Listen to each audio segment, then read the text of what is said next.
오늘은 우리나라가 일제 압제로부터 벗어나 자주 독립을 하고 신앙의 자유를 되찾은 지 76주년이 되는 날입니다.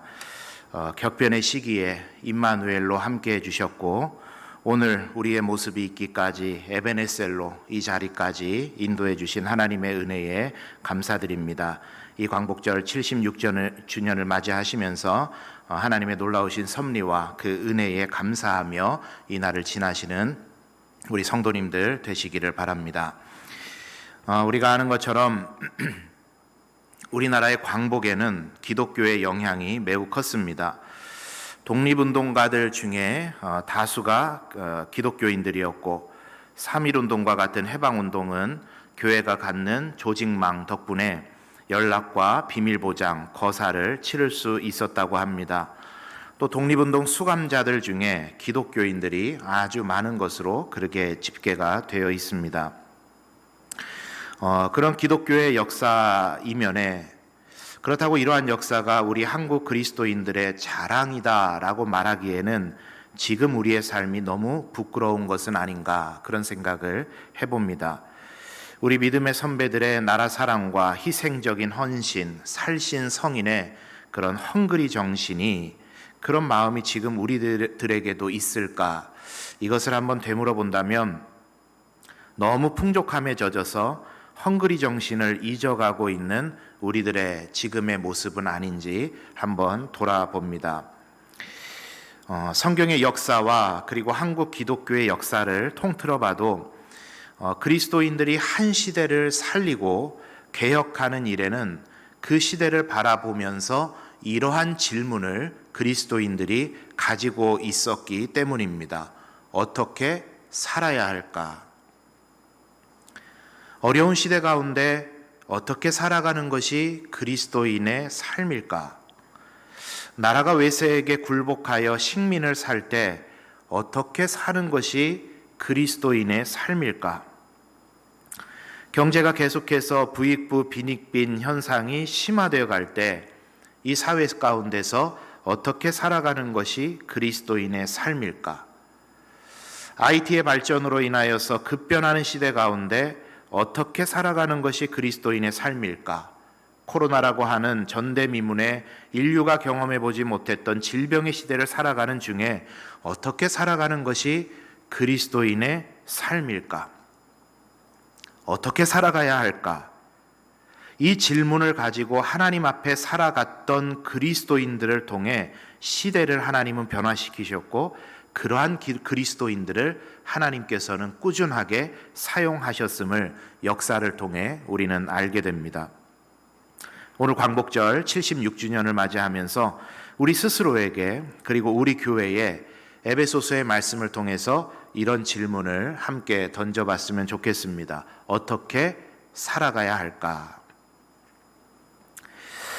오늘 함께 보시는 이 에베소서는 좁게는 에베소 지역에 그리고 넓게는 소아시아 전역의 교회들에게 널리 회람되면서 읽혀졌던 서신인데 바울이 옥중에 있으면서 초대교회와 교인들에게 박해 시대에 어떻게 살아가는 것이 그리스도인의 삶인지에 대해서 권면하는 그런 서신서입니다.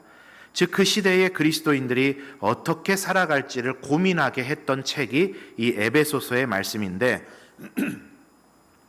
그리스도인들의 실제적인 행동 지침, 책임, 삶의 모습에 대해서 35가지나 되는 이야기를 하고 있는 책이 이 에베소서의 말씀입니다. 매우 실제적이고 구체적인 권면들이 이 에베소서 안에 들어있다 말할 수 있겠습니다. 바울은 그러한 권면들을 구체적으로 시작을 하면서 그 서론이라 말할 수 있겠는데 모든 그리스도인들이 반드시 가지고 있어야 되는 자기의 정체성, 자의식, 내가 어떠한 존재인지에 대해서 자각하라고 말하면서 에베소서 2장 4절에서 6절에 이런 말씀을 하고 있습니다. 이 말씀을 우리가 한번 같이 읽어보도록 하겠습니다. 에베소서 2장 4절에서 6절 말씀입니다. 시작.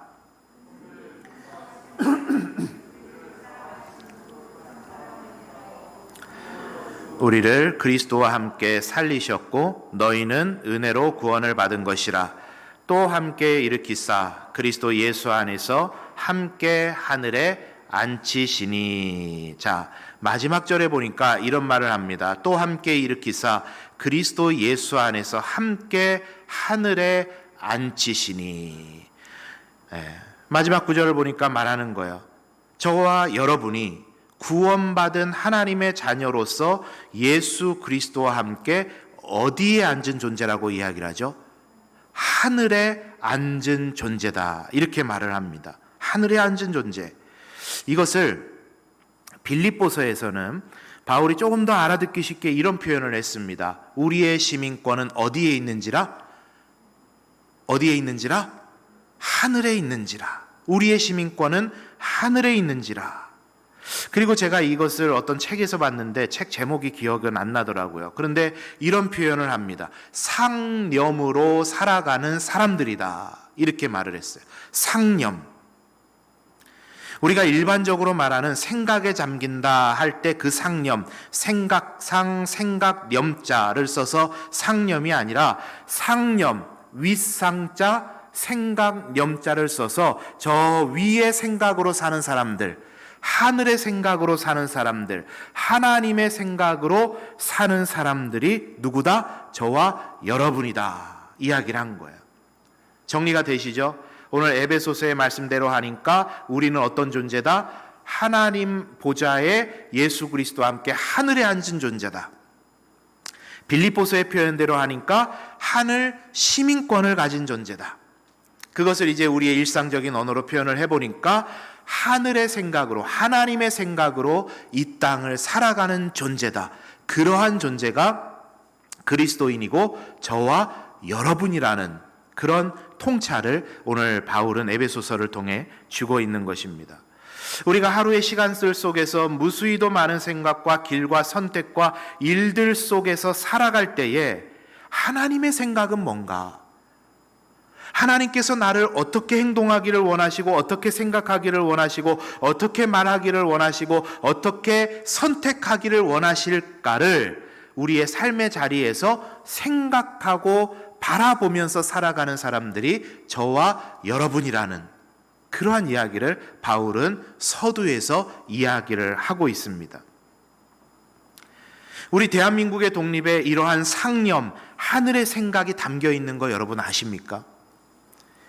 기미독립선언서에 나타난 기독교의 사상에 대한 연구가 많이 있어 왔는데 기미독립선언서의 초안을 작성한 이가 최남선인데 이후에 그의 변절이라든지 하는 부분에 대해서는 뒤로 하고 기미독립선언을 작성할 그 초안을 작성할 당시에는 기독교 사상에 입각해서 이 기미독립선언서의 초안을 작성했다고 그가 회고를 했습니다. 그리고 그 초안을 처음으로 검수한 사람들이 누구냐면 기독교 지도자들이었던 이상재, 이승훈, 박승봉이라는 이 세 사람이 기독교 사상에 입각해서 이 초안을 검수를 했어요. 그리고 이후에 계속되는 증언과 연구들을 통해서 기독교 사상, 기독교 시민윤리, 기독교의 평화에 관한 사상이 고스란히 이 기미독립선언서에 들어가 있음이 알려지고 연구되어 왔습니다. 무슨 말이죠? 그 단어 하나하나에 상념, 하늘의 생각, 하나님의 생각이 그 안에 담겨 있었다라는 겁니다. 과거 대한민국의 독립을 위해서 애쓰던 선조들은 자신들이 처해 있는 환경, 식민의 삶과 일제의 탄압과 억압을 바라보면서 하늘의 생각으로 지금 내가 어떻게 살아야 될지, 이러한 상황 속에서 그리스도인으로서 내가 무엇을 해야 될지에 대해서 항상 생각하고 고민했고 민족의 해방과 예배의 자유를 위해서 큰 대가를 치르면서 자주 독립을 외쳤던 것입니다. 이 모든 것이 어떻게 살아가야 할까를 고민했던 흔적이라는 이야기죠. 여러분, 지난 한 주간을 여러분은 어떻게 살아오셨습니까? 앞으로 주어지는 이 한 주간의 삶을 여러분은 어떻게 살아갈 것이라고 기대하고 마음 다짐하고 계십니까? 여러 가지 처한 사정과 상황은, 환경은 우리 각자가 다 다르겠지만 상념, 하늘의 생각으로 오늘 하루를 어떻게 살아갈까? 나는 하나님의 자녀이고 나는 하늘에 속한 사람인데 하나님의 자녀요 하늘에 속한 사람으로서 내가 어떻게 선택하고 어떻게 생각하고 어떻게 말하고 어떻게 행동할지 어떻게 살아갈까 이것을 고민할 때 거기에서부터 그리스도인의 삶이 시작된다라는 이야기예요. 이게 가장 기본 베이스입니다. 그 마음을 가지고 오늘 바울의 권면을 함께 살펴보도록 하겠습니다. 여러분 자꾸 이 스티커가 아마 눈에 띄시고 신경 쓰이실 것 같은데 오늘 일부 예배 때 우리 주한이가 엄마 따라서 반주하기 위해서 일부 예배 참석하면서 저한테 붙여줬습니다. 스티커를. 고만한 때 애들은 스티커가 굉장히 소중한 거거든요. 이걸 붙여줘서 제가 기쁜 마음에 붙이고 오늘 예배를 드리겠다고 주한이한테 약속을 해서 이걸 지금 붙이고 있습니다. 자, 바울의 권면을 한번 볼 텐데 오늘 본문을 세 번역으로 한번 보겠습니다. 이 세 번역 성경을 보시면은요 15절에서 말하는 그 내용이 오늘 제가 설교의 제목으로 이 내용을 하게 된 이유입니다. 설교 제목을 이렇게 잡게 된 이유인데 우리 한번 천천히 이 말씀을 읽어보도록 하겠습니다. 시작. 그러므로 여러분은 어떻게 살아야 할지를 살피십시오. 지혜롭지 못한 사람처럼 살지 말고 지혜로운 사람답게 살아야 합니다. 세월을 아끼십시오. 때가 악합니다. 그러므로 어리석은 자가 되지 말고 주의 뜻이 무엇인지를 깨달으십시오. 술에 취하지 마십시오. 거기에는 방탕이 따릅니다. 성령의 충만함을 받으십시오. 오늘 이 본문이 말하고자 하는 내용을 압축하면 이렇게 우리가 기억하면서 표현해 볼 수 있겠습니다. 지혜롭고 성령 충만한 삶. 한번 따라 할까요? 지혜롭고 성령 충만한 삶. 자, 정리를 해보도록 하겠습니다. 우리는 하늘의 상념, 하나님의 생각으로 이 땅을 살아가는 사람들인데 그러한 존재로서 우리가 오늘 하루를 어떻게 살아갈지를 생각할 때 바울은 두 가지를 우리들에게 권면하고 있습니다. 하나는 지혜롭게, 하나는 성령 충만하게입니다. 먼저 첫 번째 이야기하죠. 지혜로운 사람이 되라 말합니다. 지혜로운 사람이 되라. 여러분 성경이 말하는 지혜는 뭘까요? 지혜가 뭘까요? 제가 이렇게 질문을 하면 각자의 나름대로의 지혜가 뭔지 사전적인 의미는 뒤로 하고서라도 각자의 이제 생각이 있으실 거예요. 지혜가 뭘까? 그런데 이제 성경은 지혜에 대해서 정확하게 정의를 합니다. 지혜가 뭔가? 유대교의 지혜 전승에 의하면 성경이 말하는 지혜는 토라를 따라가는 삶을 지혜로운 삶이라 말을 해요. 토라라고 하는 것은 유대인들이 하나님의 율법으로 받고 있는 모세 오경을 이야기를 합니다. 토라, 창세기, 출애굽기, 레위기, 신명기 이렇게 모세 오경, 토라를 이야기하죠. 자, 이것을 바울의 에베소서의 언어로 바꾸어 보면 17절에서 이렇게 말을 해줍니다. 주의 뜻이 무엇인가를 따라가는 삶. 정리가 되시죠? 구약적인 의미에서는 토라를 따라가는 삶, 이게 지혜이고 이제 신약적인 바울의 에베소서의 언어를 통해 보면 17절에 말하는 것처럼 주의 뜻이 무엇인지 분별하는, 주의 뜻이 무엇인지를 따라가는 삶이 곧 지혜로운 삶입니다. 그리고 그것을 지금 우리들의 일상적인 언어로 바꾸어 본다면 하나님의 말씀을 따라가는 삶이 지혜로운 삶입니다. 어떤 거라고요?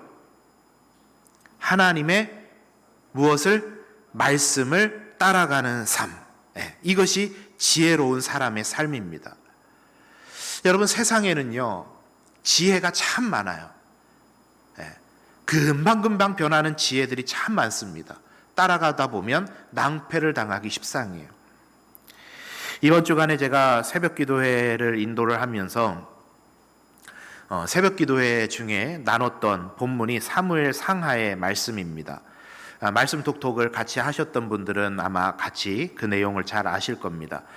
그런데 그 말씀을 계속해서 이 새벽에 나누고 묵상하는데 하나님께서 자꾸 제 마음에 부담감을 주시고 자꾸 제 마음을 두드리시는 그런 상황과 말씀이 있었습니다. 사무엘상을 끝으로 그 간략하게 소개를 해드릴게요. 사무엘상을 끝으로 이 사울이라는 왕이 이제 죽게 되었죠. 그리고 나서 아시는 것처럼 사울이 죽었으니까 누가 왕이 되죠? 사울 다음에 누구죠? 다윗이 왕이 됩니다. 다윗이 왕이 당연히 돼야 되는데 이제 그 상황 속에서 성경이 두 사람에 대해서 이야기를 해요. 두 사람. 한 사람은 사울 왕이 죽었을 때 여러분 사울은 자기 스스로 칼에 엎드려져서 목숨을 끊었거든요. 자결을 했습니다. 그런데 사울의 죽음에 대해서 주변에서 누군가가 그거를 목격을 했던 것 같아요. 한 청년이 사울의 시체에서 왕관과 금고리를 빼들고는 한 청년이 이제 다윗에게로 달려갑니다. 그리고 그가 말합니다. 내가 사울을 죽였습니다. 거짓말이에요. 아마도 이제 사울이 죽었으니까 다윗의 편에 서는 게 이제는 뭔가 자신에게 득이 될 거라고 기대를 했던 것 같습니다. 사울은 다윗의 숙적이었으니까 사울을 죽였다 그러면 뭔가 공로를 인정받아서 어떤 자리 하나는 이제 이득을 보겠다는 그런 속셈이 있었던 것 같아요.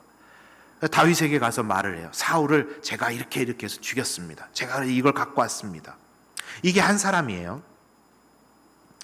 그리고 또 말씀이 쭉 진행이 되다가 사울이 죽고는 이제 아들 이스보셋이 왕이 됐는데 이 이스보셋을 왕으로 세웠다가 이런저런 일들로 인해서 이스보셋의 군대 장관이었던 바하나와 레갑이라는 사람이 이스보셋을 암살을 합니다. 그리고 얼른 다윗에게 달려갔어요. 망명을 요청한 것이죠. 이들도 왜 그랬을까? 아마 이제는 사울의 집안은 다 몰락하고 다윗 편에 서는 게 나에게 득이 되겠다. 줄을 지금 잘 서야 되겠다. 그런 생각을 했던 것 같죠. 그래서 이제 이 자신의 왕이었던 주군을 죽이고 암살하고 다윗에게로 얼른 달려갔던 겁니다. 이게 두 번째 사람이에요. 앞서 말씀드렸던 청년이나 이 두 명의 군대 장관이나 똑같습니다. 그게 지혜로운 것이라고 판단했던 것 같아요. 어떤 지혜요? 세상의 지혜. 성경이 반복해서 이 똑같은 상황을 적고 있는 것이 제 마음에 자꾸 걸렸습니다. 하나님께서 무엇을 보여주고 싶으신 건가? 그리고 저에게 깨달음을 주셨어요. 세상이 말하는 지혜가 이와 같구나. 자신의 이득에 따라서, 이익에 따라서, 득과 실에 따라서, 눈에 보이는 성과에 따라서 빨리빨리 노선을 바꾸어 타는 것, 줄서기 하는 것, 이게 세상에 많은 사람들이 따라가고 있는 지혜이구나. 그런데 여러분, 성경의 말씀이 진행이 됩니다. 앞불사. 이들에게는요, 그런 세상적인 지혜는 탁월했을지 모르나 그 위에서 이스라엘의 역사를 써내려가고 계시는 하나님의 의도는 이들이 전혀 몰랐습니다. 하나님께서는 사울을 죽일 기회가 있었음에도 불구하고 내 손으로는 절대 하나님께서 기름 부어 세우신 왕을 죽이지 않겠습니다. 이 나라의 역사는 오직 하나님 손에 있습니다. 라고 고백하는 다윗의 그 신앙 고백 위에 다윗 왕국을 건설하기를 원하셨던 겁니다. 다윗은 철저하게 인본주의를 배격하고 신본주의, 하나님의 손길에 의해서 나라를 세우기를 원했습니다. 그런데 그것도 모르고 사울을 죽였다고, 사울 집안을 끝장냈다고 좋아서 다윗에게로 망명 온 이 두 부류의 사람들을 다윗이 여러분 어떻게 했게요? 처단해버렸습니다. 완전히 썩은 줄 붙잡은 거죠. 여러분, 성경이 말하는 지혜는 이것입니다. 성경이 말하는 지혜는 처세술이 아니에요. 성경이 말하는 지혜는 임기응변이 아닙니다.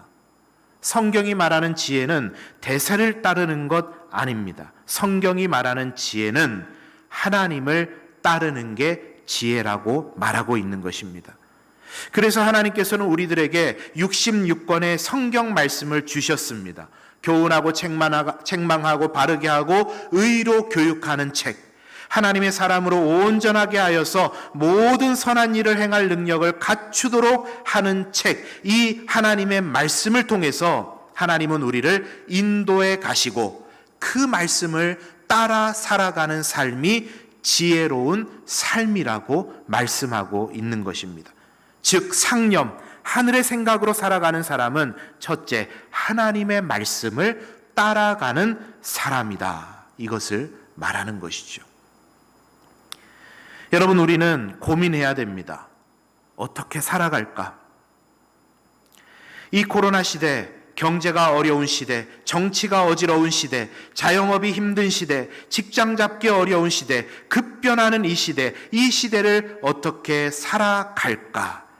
하나님, 사람들의 가치관과 생각과 세상의 이치는 급변해 가지만 영원토록 변치 않으시는 하나님의 말씀, 그 말씀을 따라가는 삶이 지혜로운 삶이라고 오늘 말씀은 우리들에게 가르쳐주고 있습니다. 우리 사랑하는 성도님들, 이 한 주를 살아가실 때에도 하나님의 말씀을 따라 살아가시는 저와 여러분의 복된 삶이 다 되시기를 바랍니다. 어떻게 따라갈 수 있을까요? 말씀을 펴서 읽어야 되죠. 말씀을 듣는 자리에 힘써야 되죠. 그리고 참 좋은 것, 말씀 톡톡 들으시면 돼요. 그죠? 말씀 톡톡. 말씀 톡톡 제가 여러분 왜 그렇게 열심히 준비해서 여러분께 제공해 드리는 것 같으세요? 계속 말씀드리잖아요. 제가 무슨 말씀에 권세가 있고 아주 인류 설교자이기 때문에 하는 거 아니에요. 여러분이 하루의 아침을 중요한 시간에 그 짧은 말씀 한 가지 포인트를 붙잡고 기도하시고 시작하는 것과 그렇지 않은 것은요, 여러분 상당한 차이가 있습니다.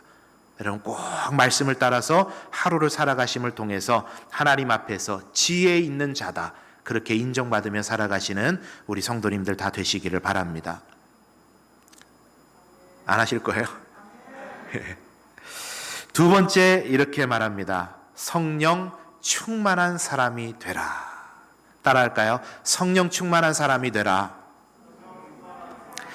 자, 함께 18절의 말씀을 세 번역으로 읽어보도록 하겠습니다. 읽어봅니다. 시작. 술에 취하지 마십시오. 거기에는 방탕이 따릅니다. 성령의 충만함을 받으십시오. 바울은 술 취하지 말라고 말하면서 방탕이 따라오기 때문이다, 이렇게 이야기를 하고 있어요. 성경은 술 취함에 대해서 어떠한 한 가치관을 가지고 항상 해석을 합니다. 로마서와 데살로니가 전서에 나오는 술 취함에 관한 본문들을 보다 보면은요, 술 취함을 어떻게 해석을 하냐면 술 취함은 어두움의 주된 특징이다, 이렇게 말을 하고, 술 취하지 않는 것은 빛의 특성으로 이야기를 합니다. 술 취함은 뭐라고요? 어두움의 주된 특성. 술 취하지 않는 상태는 뭐라고요? 빛의 특성이라 이렇게 해석을 해요. 여러분, 술은 왜 마시나요? 분위기 때문에 마시나요? 분위기 때문에 한 잔을 시작했다 쳐도 그것이 잘 절제가 되시던가요, 여러분? 이렇게 생판 모르는 것처럼 계시는 게 당연하죠, 그죠? 여러분은 모르는 일이잖아요. 그런데 제가 이상하게 질문을 하네요. 제가 예전에 교회에서 청년들에게 큐티 나눔을 하다가 질문을 했더니 한 청년이 그러더라고요. 절제하면 괜찮다라고 생각은 하지만 목사님, 절제가 잘 안 되더라고요. 그렇게 이야기를 해요. 절제가 안 되더라고요. 이게 아마 일반적으로 하게 되는 공통적인 답 아닐까 싶어요. 저는 술 취하고 담배를 펴도 그것 때문에, 죄책감 때문에 교회 못 나오는 것보다는 술 하시고 담배 해도 교회 나오시는 게 100번 유익하고 잘하는 것이다 생각합니다. 당연하죠. 그러나 여러분, 한번 우리가 그리스도인 됨으로, 그리스도인으로서 반드시 한 단계 더 깊게 생각해 봐야 되는 질문이 있습니다. 내가 술은 왜 마시나? 그것에 대해서 질문해야 돼요. 내가 지금 술은 왜 마시나? 여러분, 무엇인가를 채우고자 하는 것은 아닌가요? 아니면 무엇인가를 잊고 싶은 것은 아닐까요? 아니면 현실을 도피하고자 하는 그런 마음은 아닙니까? 그래서 술을 접하고 있는 우리의 모습은 다른 중독들과 별반 다르지 않아요. 빈 공간을 채우고자 하는 그 마음에서 시작되는 한 잔의 술은 다른 중독들과 별반 다르지 않습니다. 그래서 성경은 분명하게 말해요. 빈 공간을 하나님 외에 다른 것으로 채우는 것이 하나님 싫어하시는 것이다. 술은 그 자체로 나쁜 것이라 말할 수는 없죠. 포도주가 흔하게 성경에서도 쓰였고 그것을 사용했습니다. 그런데 그 술이 나의 빈 공간을, 허전함을 채우는 것이 되고 있다고 한다면, 하나님으로 채워져야 될 부분이 술로 채워지고 있다면 그것은 분명코 하나님께서 싫어하시는 일입니다. 그래서 바울은 오늘 본문에 이런 말을 해요. 그 빈 공간을 술로 채우지 말고 무엇으로 채워라? 성령으로 채워라. 중요한 이야기예요. 앞서 말씀드린 것처럼 나는 하나님의 자녀로서, 그리스도인으로서 이 세상을 어떻게 살아야 될지를 고민해야 되는데, 하늘의 상념으로 생각해 보니 나는 지금 이 빈 공간을, 허전함을, 갈급함을 술로 채우는 것이 아니라 성령으로 채워야 되는구나. 이것을 자각하고 알고 고민하며 살아가는 존재가 그리스도인이라는 존재고 저와 여러분이 되어야 된다라는 이야기입니다. 왜 술 이야기를 저렇게 하시나? 나 끊은 지 수십 년 됐는데.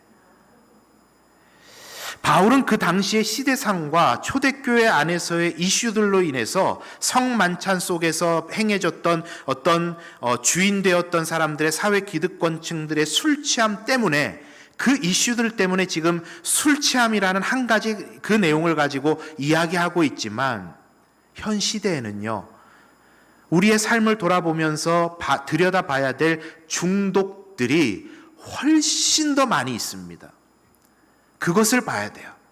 바울은 술 취함이라는 그 당시의 시대상 때문에 그거 하나를 이야기하고 있지만, 저와 여러분에게 접목해 볼 중독은 이것보다 훨씬 더 많습니다.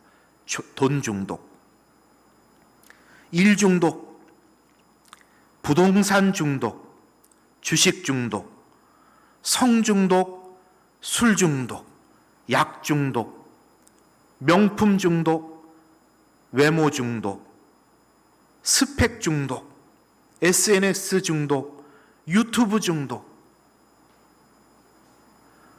나의 빈 공간을 채우기 위해서 우리가 쏟아붓고 있는 중독들, 여러분 얼마나 많은지 몰라요. 바울은 그것을 이야기하는 겁니다. 그 빈 공간을 다른 것으로 채우지 말고 성령으로 채워야 산다. 여러분, 이것은 죽고 사는 문제예요. 지금 눈앞의 일만 보면 뭐가 이게 죽고 사는 문제인가? 성령으로 충만하지 않았다고 뭐 그게 죽고 사는 문제인가 싶죠. 솔로몬은 이렇게 말을 합니다. 전도서 12장 1절에서 6절의 말씀을 한번 같이 보실 텐데, 청년아 젊을 때에, 이러한 말을 이제 솔로몬이 쭉 이어갑니다. 그런데 이 청년이라는 말은, 젊을 때라는 말은 생애 주기별로 딱 나눠가지고 20대에서 30대 청년들, 우리 교회에 있는 청년들 잘 들어야 되겠네, 그런 게 아니라 목숨부터 있다면 이 말에 다 해당이 돼요. 이 말씀에. 아직 무덤 가운데 들어가지 않았다고 한다면, 이 자리에 앉아 계신다면 누구에게나 해당되는 말씀입니다. 이 말씀을 제가 한번 읽어드릴 테니까 여러분께서는 눈으로 한번 따라와 보시죠. 젊을 때에 너는 너의 창조주를 기억하여라. 고생스러운 날들이 오고 사는 것이 즐겁지 않다고 할 나이가 되기 전에 너의 창조주를 기억하여라. 해와 빛과 달과 별들이 어두워지기 전에, 먹구름이 곧 비를 몰고 오기 전에 그렇게 하여라. 그때가 되면은 너를 보호하는 팔이 떨리고 정정하던 두 다리가 약해지고 이는 빠져서 씹지도 못하고 눈은 침침해져서 보는 것마저 힘겹고 귀는 먹어 바깥에서 나는 소리도 못 듣고 맷돌질하는 소리도 희미해지고 새들이 지저귀는 노랫소리도 하나도 들리지 않을 것이다. 높은 곳에는 무서워서 올라가지도 못하고 넘어질세라 걷는 것마저 무서워질 것이다. 검은 머리가 팥불이 되고 원기가 떨어져서 보약을 먹어도 효력이 없을 것이다. 사람이 영원히 쉴 곳으로 가는 날 길거리에는 조객들이 오간다. 은사슬이 끊어지고 금그릇이 부서지고 샘에서 물뜨는 물동이가 깨지고 우물에서 도르래가 부서지기 전에 내 창조주를 기억해라. 여러분, 새 번역으로 읽으시니까 너무 확 와닿지 않으십니까? 이 내용이. 지금 눈앞에 보이는 것들요, 금방 사라집니다. 우리 어르신들 살아보시니 그렇지 않던가요? 금방 갑니다. 내가 지금 중독되어서 내 삶을 채울 것이라고 기대하고 내 열정을, 내 돈을, 내 시간을 쏟아붓고 있는 그것들이요, 금방 사라집니다. 그 빈 공간을 내가 성령으로 채워놓지 않으면, 하나님을 찾는 그 마음으로 채워놓지 않으면, 곤고한 날이 부지불식간에 내 눈앞에 이르게 되었을 때 우리는 인생을 돌아보면서요, 나 뭐하고 살았나, 그것밖에 안 남습니다. 그러나 내 인생의 빈 공간을 성령으로 채워놓으면 그 성령께서 해오신 일들을 돌아보며 우리는 에베네셀의 은혜, 하나님께서 이 자리까지 나를 인도하셨고, 하나님께서 그 거림 가운데 세밀하게 인도하셨고, 나의 손을 통해, 부족한 손을 통해 이만큼 이루어 주셨구나, 그것에 감사할 수 있게 되는 것이죠. 여러분, 어떻게 살아야 됩니까? 성령으로 채우길 위해서 노력하며 기도하시면서 이 하루하루를 살아가시는 우리 모든 성도님들의 삶이 다 되시기를 바랍니다. 말씀을 정리하겠습니다. 설교를 다 준비해 놓고 제 친구 목사가 SNS에 올린 글 하나를 보게 되었습니다. 그리고 그 글을 보면서 제가 물음을 탁 쳤습니다. 맞다. 프란체스코의 사제인 리처드 로어라는 분이 이런 말을 했습니다. 이미 우리는 하나님의 임재 안에 있다. 부족한 것은 그것에 대한 우리의 인식이다. 여러분, 우리는 하나님의 자녀입니다. 하나님의 하늘의 신분과 권세를 이미 가진 사람들입니다. 하늘 시민권자입니다. 그런데 그것에 대한 인식이 우리들에게 희미하다면, 없다면, 그래서 하늘의 상념, 하늘의 생각으로 살아가려 하기보다 세상의 생각대로 살아가려고 하고 있다면, 여러분, 그것만큼 불행한 일이 어디 있겠습니까? 광복 76주년을 여러분 맞이하시면서 하늘의 상념을 가지고 민족 해방의 깃발을 높이 들었던 우리 믿음의 선조들을 생각하시면서, 그렇다면 해방 후 76년째를 살아가고 있는 그리스도인으로서 우리는, 우리 연산교회는 어떻게 살아가야 할까? 이것을 고민해 보게 됩니다. 바울의 권면과 같이 지혜로운 사람이 되어서 말씀 따라가는 삶, 성령 충만하여서 성령께서 이끌어 가시는 대로 살아가는 삶, 그렇게 살아가심을 통해서 이 한 주간도 저와 여러분의 삶의 자리에 주어진 삶의 자리에서 하나님 나라 이루며 귀하게 쓰임받으며 살아가시는 우리 모든 성도님들의 삶이 다 되시기를 바랍니다. 우리 시간에 함께 찬양하고